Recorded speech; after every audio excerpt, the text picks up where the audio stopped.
नमस्कार, आप देख रहे हैं खबर समय और मैं आपके साथ मनोज कश्यप। जी हाँ, इस वक्त आप लोग के साथ सिलीगुड़ी शहर के वार्ड नंबर 42 सरोजनी पल्ली इलाके से जुड़ चुका हूं, जहां पर आज देख सकते हैं तस्वीर में सीपीआईएम उम्मीदवार दिलीप सिंह के समर्थन में यहां पर सीपीआईएम के जो नेता कर्मी है वो यहां पर सभा का आयोजन किया है। और इस सभा में देख सकते हैं काफी संख्या में जो महिलाएं हैं इस इलाके को उपस्थित है और यहाँ पर सीपीआईएम के जिला और यहाँ जो वार्ड के नेता है वो इस सभा में उपस्थित है और जो यहाँ पर साधारण नागरिक है उनको संबोधित कर रहे हैं। वह तस्वीर आपको दिखा रहा हूं। कल ही सीपीआईएम उम्मीदवार जो है दिलीप सिंह अपना नामांकन दाखिल किया और नामांकन दाखिल करने के बाद लगातार जो उनका प्रचार प्रसार है वह पूरे डाबग्राम फुलवारी विधानसभा इलाके में चल रहा है। और फिलहाल सीपीआईएम के जो जिला संपादक है उनके उपस्थिति में वार्ड नंबर 42 के सरोजनी पल्ली इलाके में यह कह सकते पथ सभा का आयोजन किया गया, जहां पर इस इलाके के नागरिकों को लेकर यहां पर संबोधित किया जा रहा है। लगातार जो अलग अलग राजनीतिक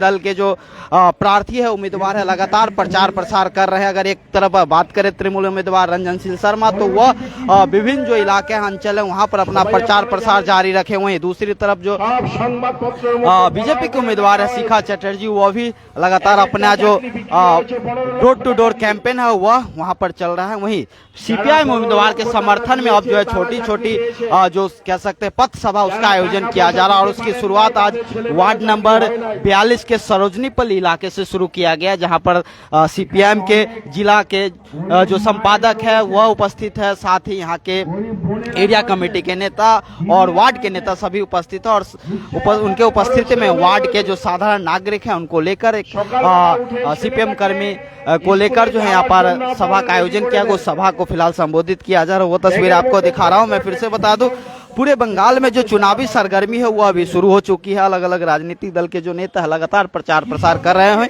इसी बीच सीपीआईएम अपने प्रार्थी के समर्थन में देख सकते हैं छोटी छोटी जो सभाएं है वो यहाँ पर शुरू कर दिया है। और फिलहाल तस्वीरें दिखा रहा हूँ वार्ड नंबर 42 सरोजनी पल्ली इलाके से, जहां पर सीपीआईएम उम्मीदवार दिलीप सिंह के समर्थन में उनके जो नेता कर्मी है कैडर है वो यहां पर पथ सभा का आयोजन किया है, जहां पर सीपीआईएम के कर्मी बिंद और साधारण नागरिक यहां पर उपस्थित है और उनको छोटी जनसभा के जरिए कह सकते छोटी पथ सभा के जरिए संबोधित किया जा रहा है। वो तस्वीरें दिखा रहा हूँ। और यहाँ पर मैं फिर से बता दूं सीपीआईएम के जो जिला के नेता है समन पाठक, इसके अलावा राजेश छेत्री, रंजित राय, खुदीराम रॉय और भी जो नेता है वो यहाँ पर उपस्थित है और उनकी उपस्थिति में यह जो पथ सभा है वो यहाँ पर चल रहा है। हम लोग बातचीत करने की भी कोशिश करेंगे सीपीआईएम के जो यहाँ पर जिला के नेता है उनसे भी बात करेंगे और यहाँ एरिया कमेटी के जो नेता है उनसे भी बात करके और जानेंगे कि उन लोग किस प्रकार से उनका जो प्रचार प्रसार है वो लगातार चल रही है। वो तस्वीरें आप लोग के बीच में दिखाने का प्रयास करूंगा, वो भी आप लोग के बीच में रखने का प्रयास करूंगा। यहाँ पर सीपीआईएम नेता राजेश छेत्री मौजूद है। राजेश छेत्री से स्कूले गিয়ে দেখেন হয়তো শিক্ষক নেই, না হলে ওই মাস্টাররা ঠিক সময় করে আসে না। तो देख सकते हैं मैं सीपीआईएम के जो जिला के संपादक है उनसे भी बातचीत करने का कोशिश करूंगा और आखिर उनका जो प्रचार प्रसार जो है वो किस प्रकार से चल रहा है।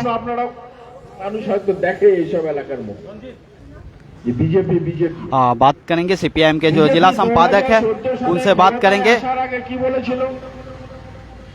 সেই সময় গোটা দেশবাসীর সামনে নরেন্দ্র মোदी বলেছিল समन्दा कल ही आपका अच्छे दिन आने वाला है, आज से जो है आप लोग का छोटा छोटा पथ सभा के গরিব মানুষের উদ্দেশ্যে বলেছিল शुरू हो गया है। तो যে আপনাদের সুদিন আসছে, कैसे आप लोगों को वोट करे लोगों को क्या वादा कर আর रहे हैं? গরিব মানুষ ऐसा है आज से नहीं बहुत दिन से हम लोग शुरू किया है করেছে। इंटेंसिव कैंपेनिंग हम लोग का सबसे ज्यादा यहीं पर इसी इलाके में हम लोग किए সবার हुए हैं। ব্যাংকের অ্যাকাউন্টে 15 লক্ষ টাকা सबसे করে बड़ी দেওয়া बात হবে। है ये जो हमारे एक देश का सांप्रदायिकरण जो कर रहा है राजनीति को, स्विट्जरलैंड इसका विरोध में সুইস ব্যাংকে और जिस तरह से भ्रष्टाचार है কোটি টাকা দেশে ফিরিয়ে ये আনবে। भ्रष्टाचार के विरोध में गरीब हमारा মানুষকে मूल मुद्दा बेचे है देবে। और हम ये वादा करते हैं এটাই कि গোটা দেশের মানুষকে अमन স্বপ্ন चैन দেখিয়েছে। शांति ये हमारा पहला অনেক वादा গরিব है। মানুষ বিশ্বাস করেছিল, भ्रष्टाचार मुक्त ভাবছে হ্যাঁ আমার অ্যাকাউন্টে যদি एक 15 লাখ টাকা ঢোকে व्यवस्था को लाने में हम लोग আমার ये ঘরের অনেক সমস্যা আছে, बेरोजगारी की इशू বর্ষার पर সময় हम আমার लोग का ঘরে টিনের क्लियरली চাল দিয়ে জল वामपंथा পড়ে एक विकल्प वामपंथा সেটা है আমি जहाँ পাকা पर করব। हम लोग सोच रहे हैं कि ये अनेक प्रत्येक स्वप्न দেখিয়েছে। नौजवान को 1500 नहीं এখন उनका নরেন্দ্র মোদী नौकरी का गारंटी हो। কারো ये চাকরির गारंटी কথা का বলছে না। जो लड़ाई है हम लोग वामपंथी लड़ेंगे ये लड़ाई के ছেলে মেয়েদের চাকরির ব্যবস্থা করতে হবে এটা বলছে না, तृणमूल का नेता कह रहे हैं कि लड़ाई जो বলছে उन दोनों के ধর্মের बीच में কথা। CPIM बिल्कुल का नहीं। है तो लोगों को कैसे बिल्कुल आप नहीं। সবার মুখে ये মুখে दोनों दरअसल বলছে জয় ये শ্রীরাম জয় एक ही শ্রীরাম। गुट्टी का दो पहलू है और আরে वो রাম गुट्टी সীতা है লক্ষণ তো मोहन আমাদের আগেও बाबा। ছিল। वो आरएसएस का ही সবার चलाया ঘরের हुआ মধ্যে তো एक আমাদের तरफ দেবতারা TMC রয়েছে, है एक तरफ কারো BJP ঘরে है। লক্ষ্মী আছে, কারো तो ঘরে ये दोनों का ये কালী मॉक আছে, फाइट है, কারো ঘরে दिखावा গণেশ नाटक আছে। लड़ाई है। एक्चुअली আগেও তো পূজা अगर হয়েছে। आप एसआईआर को ठीक से देखे ना आप আগে पता পূজা चल হয় নাই। जाएगा कि जो एसआईआर এখন এত রাম রাম जिन्होंने করার बोला কি ব্যাপারটা कि কি हम রয়েছে? यहाँ बंगाल में शुरू होने नहीं যে देंगे, নরেন্দ্র মোদী लेकिन वही প্রধানমন্ত্রীকে सरकार पूरा যেটা বলা इंफ्रास्ट्रक्चर लगा উচিত के कराया। आज দেশবাসীর সামনে 36,000 सिलगढ़ के बेकार अंदर छेले मेয়েদের 36,000 চাকরির ব্যবস্থা लोगों का করতে नाम कट गया है। तो इसमें तो अभी कुछ দেশের किया, মধ্যে कुछ এত बोला नहीं। কলকারখানা अब আমি इतना সৃষ্টি করব 3 महीना কোনো पूरा বেকার ছেলে যেন আমাদের দেশের स्टेट বাইরে না যায়। गवर्नमेंट ये एसआईआर को लागू कराया। हालांकि ये एसआईआर था এ स्टेट নরেন্দ্র মোদী বলছে না, বলছে एसआईआर হিন্দু हमें कोई दिक्कत মুসলিম नहीं था, হিন্দু लेकिन মুসলিম ये जो एनआरसी और सीए से গোটা जुड़ा হিন্দু हुआ एक সমাজকে एजेंडा ভয় है, দেখাচ্ছে, एक राजनीतिक বলছে एजेंडा है, इसलिए হিন্দু हम विरोध कर खतरे रहे में थे शुरू है। से। মানে अभी হিন্দুরা देखिए, বিপদে আছে, ये আরে जितना भी কিসের বিপদে আছে? आप देखिए ये प्रधानमंत्री जो तुम्हें हिंदू, मैंने आप राष्ट्रपति दुर्मी तुम्हें दिखा हिंदू, हो या किसी स्वराष्ट्रमंत्री तुम्हें सीबीआई हिंदू। के अंदर जो अरे जो देशेर केस है, हिंदू किसের कमर खतरे में में আছে?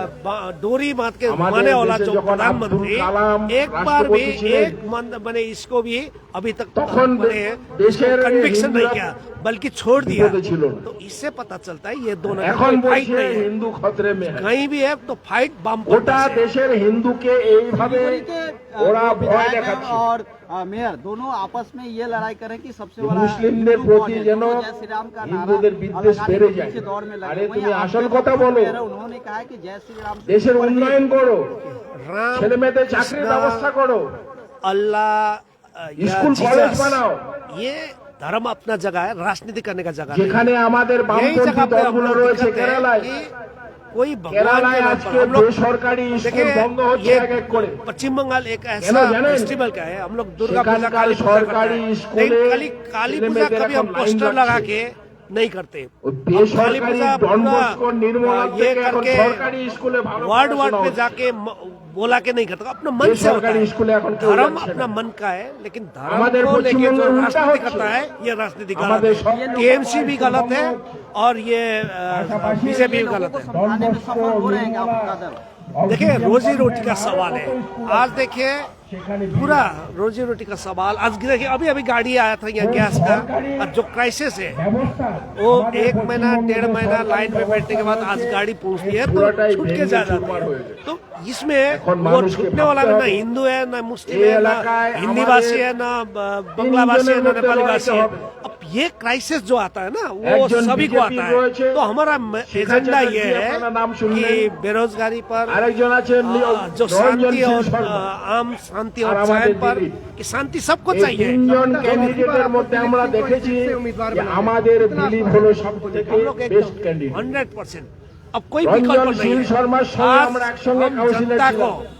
ये दोनों তখন আমিও इतना ছিলাম। डेंजर इतना ये खतरनाक है रंजन TMC सिंह और शर्मा अब लोगों को ऐसा नहीं बोल सकते कि आप माने फांसी लेके मरो या बिग पॉइजन खा के मरो, ऐसा नहीं बोल सकते।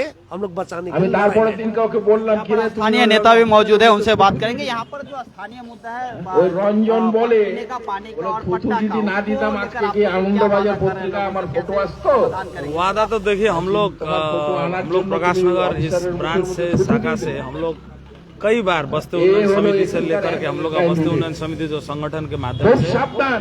हम लोग उत्तर कन्या अभियान किए, कॉर्पोरेशन अभियान कई बार किए, जलपाईगुड़ी डीएम ऑफिस में भी किए। आप लोगों को मैं बता दूं 2015 में গ্যাং সম্বন্ধে একটা ये গুন্ডা इसका বাহিনী রয়েছে। 642 तो पट्टा ये पास বেশি हो দূরে गया। নয় আমাদের एक्चुअली কাছে तृणमूल कांग्रेस की ये सरकार गरीब लोगों को जब पट्टा निर्वाचन आती है तो हर समय यही कहती है कि अपना दर के पट्टा दो। ये लेबुन चूस देखा करके गरीबों को पट्टा का लेबुन चूस देखा करके बोल करके इस तरह से वोट ले जाता है और गरीबों को धोखा देता है। तो हम सीपीआईएम करने वाले एक ही गरीबों के साथ खड़े होकर एक ही नारा लगाते हैं कि गरीबों के साथ धोखा ना हो, गरीबों के साथ अन्याय ना हो। ये अन्याय और धोखे देने वाला दल तृणमूल कांग्रेस, इसको हम लोग अब पूरा जनता तय कर रही है। प्रकाश नगर वार्ड नंबर 42 पूरे सिलीगुड़ी से और पूरे बंगाल से कि इस बार इसका विसर्जन तय है। এর জন্যই আমরা বলবো আমি এই हाँ जरूर, दिलीप सिंह यहाँ के जो हमारे प्रार्थी है सीपीआईएम के, दिलीप सिंह इस वार्ड के करीबन 17 साल से काउंसलर रह चुके हैं और इस वार्ड के माध्यम से वो चेयरमैन भी थे और इस इलाके के लिए, डाकग्राम इलाके के लिए उन्होंने जबरदस्त काम किया है और वार्ड के लिए तो उनका कहना ही और दूसरी बात है, क्योंकि दिलीप सिंह जब से आए इस वार्ड में हर समस्या का समाधान करने का उन्होंने चेष्टा किया है। सबसे बड़ी बात है लोगों को अधिकार दिलाया है, सबसे बड़ी बात है पट्टा के लिए और विभिन्न इशू को लेकर के वो कॉर्पोरेशन में सभी गरीबों को सुख सुविधा देने के लिए अपना बहुमूल्य माने योगदान उन्होंने दिया है। इसके लिए कोई दो राय नहीं है और पब्लिक दिलीप सिंह को इतना मानते हैं कि बताइए मत, अभी अफसोस कर रहे हैं कि दिलीप सिंह होने से बढ़िया रहता। इसलिए हमारे ये प्रार्थी जो हुए इस बार दिलीप सिंह सीपीआईएम प्रार्थी, लोग चाहते हैं कि ऐसा आदमी विधानसभा में जाए जो हमारा यहाँ का डाकग्राम फुलवाड़ी का समस्या को लेकर के आवाज उठाए और हमारा अधिकार के लिए लड़ाई करे। यहाँ के स्थानीय वार्ड पार्षद लगातार वो रंजन सिंह शर्मा के समर्थन में प्रचार कर रही है, इससे कितना इफेक्ट पड़ेगा? देखिए, लोग जानते हैं कौन बेवकूफ बना रहा है, कौन काम कर रहा है और बेवकूफी की हद होती है। बेवकूफ आदमी एक समय तक आदमी को बेवकूफ बनाया जाता है, अब आदमी बेवकूफ बनने वाला नहीं है, अब आदमी जाग चुका है और तृणमूल कांग्रेस के खिलाफ इस बार ऐसा अवस्था तृणमूल कांग्रेस की होगी कि देखिएगा 4 अप्रैल के समय में कि तृणमूल कांग्रेस 4 मई देखिएगा कि तृणमूल कांग्रेस का नाम ही नहीं रहेगा और सीपीआईएम निर्णायक भूमिका में रहेगा और ये मैं आपको बता रहा हूँ।